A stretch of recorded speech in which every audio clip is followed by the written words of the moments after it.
Hey, what's up, everyone? This is Snackbox. Hope you all are having an amazing day. Guys, it is confirmed now. Cassandra will be the new fusion coming up tomorrow, January the 8th. She will be part of the Assassin's Creed collab, and she's the main character of Assassin's Creed Odyssey. With a helmet, she would definitely look a little bit more badass, but I think it's still very nice. So, like I said, on Thursday, January the 8th, they're planning to launch a mixed fusion event of the one and only Cassandra. So Cassandra will be the first champion to join the new faction, Argonites. And yeah, she's the first champion from that faction, and she's a fusion. So in my opinion, you should definitely get this champion, okay? On top of that, she's part of the Assassin's Creed collab, which is a time-limited event, okay? So she will not be obtainable afterwards anymore. And in my opinion, you should definitely get, champions for this faction, especially if you want to complete faction wars, right? But even outside of faction wars, this champion will be very, very powerful. So Cassandra is a magic affinity attack champion from the new faction. And let's talk about her skills. So her A1, the West Wind Rush, attacks one enemy 3 times, attacks one enemy 6 times instead, if this champion has 50% HP or less. Each hit decreases the enemy's turn meter by 7.5% and increases this champion's turn meter by 7.5%.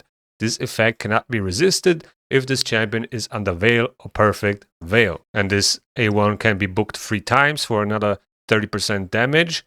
And yeah, 6 hitter if she's below 50%. Or at 50% or lower, that is pretty nice. Even if it's just a free hitter, it's still very good. And as you can see, there's, a lot of synergy with Veil and Perfect Veil already.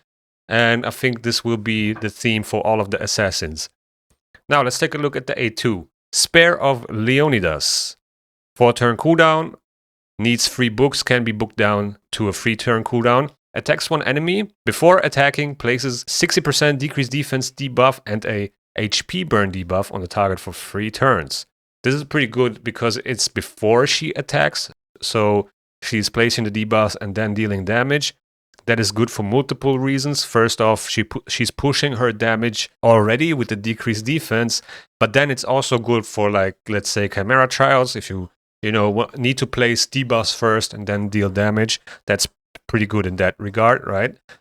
And these debuffs can also not be resisted if this champion is under Veil or Perfect Veil. That is huge.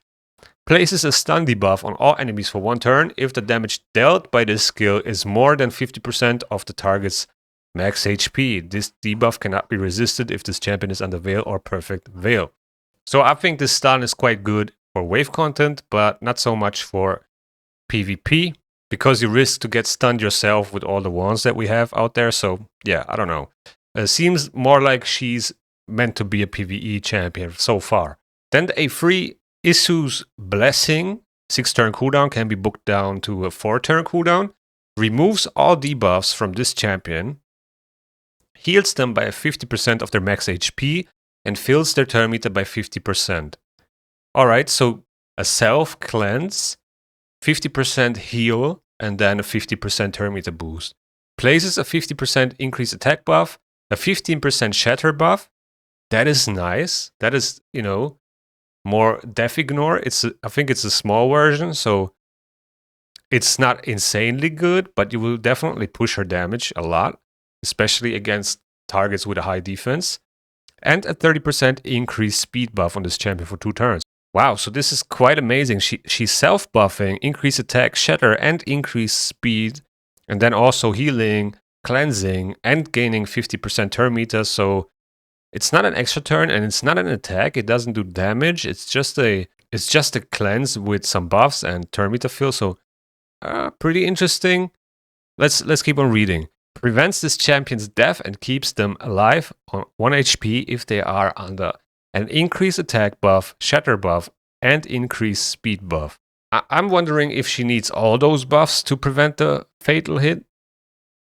That's kind of what I'm wondering right here, but that seems pretty nice. She seems to have a lot of survivability here with a cleanse, heal, turn meter fill, and preventing a fatal hit. That is pretty good. Now, her passive, wow, this is pretty interesting because we already saw this passive on Ezio. Whenever an enemy's HP drops below 25% after receiving damage from any assassin, they receive additional bonus damage proportional to this champion's attack. This bonus damage will ignore 100% of the target's defense and cannot be critical, so it's pure damage. And it seems like all of the Assassin's Creed characters that will come to Rachel Legends will have this passive, so that's that synergy. This is pretty much like an execute kind of skill, right? If you have this on your team, because it doesn't matter how they receive the damage, it just has to be from the assassins, right?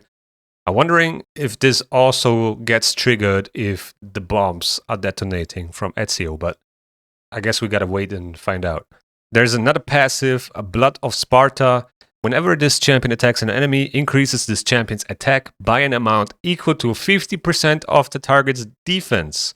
This is crazy, okay? 50% of the target's defense in endgame content, Chimera, Hydra, Faction Wars hard bosses, or even the waves. This is a lot of attack that you're gaining every time she attacks. Also, defensive nukers, right? So on Chimera, the ramp form on Ultra Nightmare has like 9k defense. Now, if you would have decreased defense, a decreased defense debuff on a Chimera, that goes down to like 4.5k, right? Then you have maybe cruelty or something, so you reduce that defense by a lot, but still you would gain like 1,000 or 1 to 2,000 attack, which is still a lot. That's a huge damage push. Let's keep on reading. Whenever an enemy attacks this champion, increases this champion's defense by an amount equal to 50% of that attacker's attack. Alright, so more survivability, she's increasing her defense. That basically means if she gets attacked by an attack-based champion, she will gain a lot of defense. So yeah, this passive is absolutely amazing. This will be a huge damage boost, but not only that, it will also give her a lot of survivability and make sure she can stack up her defense and survive big hits. So yeah, I'm pretty stoked about this one. Also, she has an all battle speed aura, 19%. Not bad. You can basically use that anywhere. And yeah, again, we have another champion, an attack-based champion, Magic Affinity. It's also a good affinity with a very unique kit.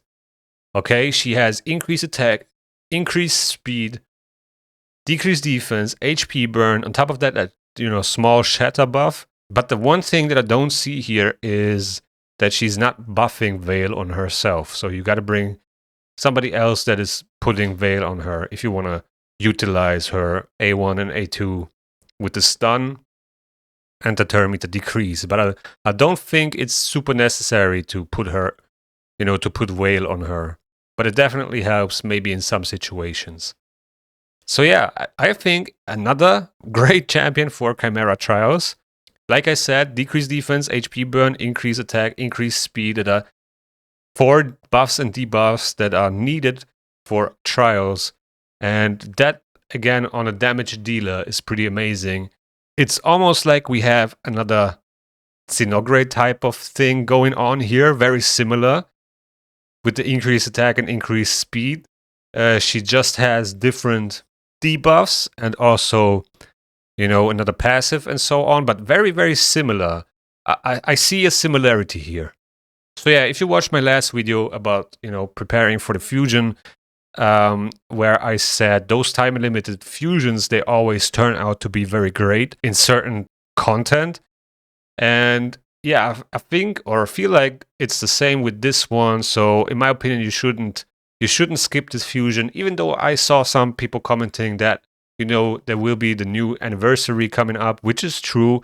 And there will be most likely another champion like, on Fabian level, Armand's level. So I can see the argument, to skip this one, but I wouldn't do it. I would never do this because you can always pull that anniversary champion if you fail to do the fusion. But either way, if you are an established player and you have a, progressed account and you know how to do fusions, then it shouldn't be a problem for you to do this one as well as the anniversary fusion. So in my opinion, you shouldn't skip this fusion, especially because it is the first champion of the new faction, and you want to get your hands on as many champions of that faction as you can.